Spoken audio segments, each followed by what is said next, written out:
大家好，我是圆圆。我住在台湾7年，然后我已经拍好几个影片，关于我为什么喜欢台湾啊，还是台湾哪里最好之类的。但是我今天要讲到台湾对外国人不太方便的一些部分。其实很特别的是，我觉得台湾特别在意外国人，所以其实蛮多地方都有英文。但是我今天其实要抱怨一下一些可能不是那么重要了，但是我觉得真的会造成外国人的困扰。好，第一，我相信你们都知道士林夜市，对不对？但是其实士林夜市，它不在士林捷运站，不是，它在上一个站就是剑潭捷运站。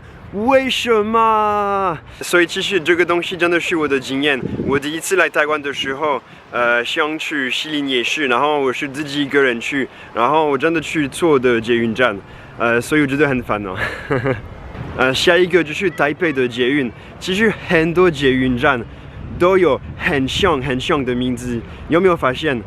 比如说有忠孝新生、忠孝复兴、忠孝东华，忠孝很多，然后中山有中山站，有中山国小，还有中山国中。我觉得这个是最夸张的，因为你知道吗？有2个中小、国小、国中，那些2个其实当一个外国人，你可能不知道有2个名字很像，所以你看地图，你看有一个就是看起来是那个，你就去那个，然后你最后还发现是错的地方，而且那些地方都是不同的县，所以真的很麻烦。对啊，为什么这样？为什么选那么像的名字？我知道那些东西都是路、地区还是有名的地方的名字，没错啦。但是你如果选一个捷运站的名字，你可能要考虑那些不太习惯这个城市的人。对。OK， 下一个就是台湾很多中文名字跟英文名字是完全不一样。比如说成品，英文你知道是什么吗？它是 S-Lite。然后去城市，你去买药的地方，去城市的英文就是 Watson。然后钱柜 KTV 就是 Party World， 悠游卡就是 Easy Card。然后还有台北车站的金站，它的英文名字就是 Q Square， 就是完全不一样了。所以你知道那些东西，虽然你会觉得可能没有那么重要，其实要当一个有点迷路的外国人。我问你知道 Watson 在哪里吗？然后台湾人会觉得 Watson 吗？什么地方？不知道哎。英文名字跟中文名字应该要差不多，不然就是没有人会帮你啦，因为台湾人不知道那个地方的名字，很尴尬哦。OK， 下一个有一点像，就是台北很多捷运站跟地方的名字是不一样的。其实我觉得运动中心是一个很好的比如。你知道松山运动中心在靠近哪一个捷运站吗？你以为是松山捷运站对不对？不是，它是台北小巨蛋站。但是其实松山捷运站真的有一个运动中心，但是那个运动中心的名字其实是南港运动中心，超奇怪的，因为南港运动中心不是应该要在南港吗？所以之前真的有发生，因为我没有想到有一个叫做松山运动中心不在松山捷运站附近的地方，所以我跟朋友说我们要去松山附近的运动中心。然后我去松山捷运站附近的运动中心，然后我的朋友去台北小巨蛋的松山运动中心，不简单。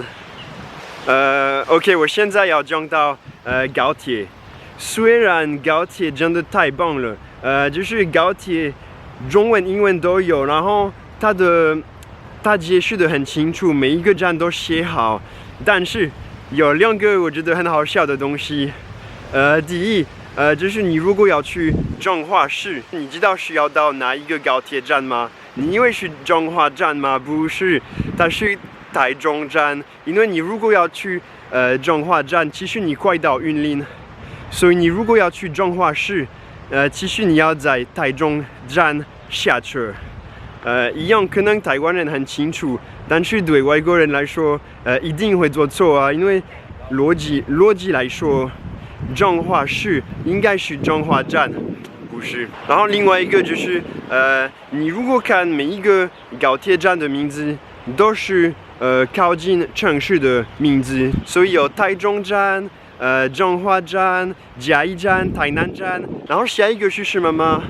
是高雄站吗？不是，它是左营站。为什么是左营站？我第一次去高雄真的很困扰，我还是看 Google 地图，去确认。真的是去高雄的站，应该要叫做高雄高铁站，而不是左营高铁站。对啊，不过还好，高铁真的是外国人最喜欢的服务，高铁真的很好。OK， 我现在要讲到外国人最讨厌的，就是台湾的台铁，台湾的火车。超复杂的，你知道吗？我跟你说啊，我的中文算是流利的，只是我看得懂中文没问题。但是台铁真的是另外一个世界，因为呢，虽然你知道台湾的地图，但是台湾的台铁不在乎。台湾的台铁你先要选北上还是南下。但是呢，其实你如果在台北，然后你要去花莲，你会以为。花莲在台北的南部，对不对？但是在台铁来说，花莲是台北的北上。对，因为你要做，你需要先往北一点，然后往下，所以它叫做北上。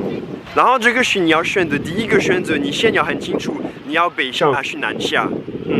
花莲明明就是台北的东南边吧？对呀。我讨厌火车的第二个原因，就是火车有很多种类，有什么？有区间，有太鲁阁，有普悠玛，还有更多。所以每一个火车的种类都有自己的特色。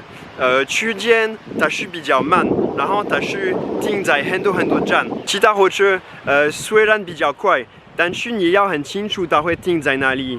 超复杂的，但其实我知道，几乎所有的国家，火车是最不方便的，因为捷运还是高铁，它是可能这几年比较新的系统，所以会有比较多科技，然后写的比较清楚，然后通常火车的系统没有那么新鲜，法国也是其实。OK， 我觉得今天到这里。虽然我觉得台湾真的超方便的，但是我还是发现有一些小细节，会让外国人真的很困扰，然后会让外国人迷路，还是需要帮忙。然后我只是希望，规划那些系统的人会有一点设身处地，想想旅客的处境。对，因为当然你如果对一个环境很熟，你可能会觉得很简单，但是你如果用外国人旅客的角度来想，其实你会发现很多东西不太合理的。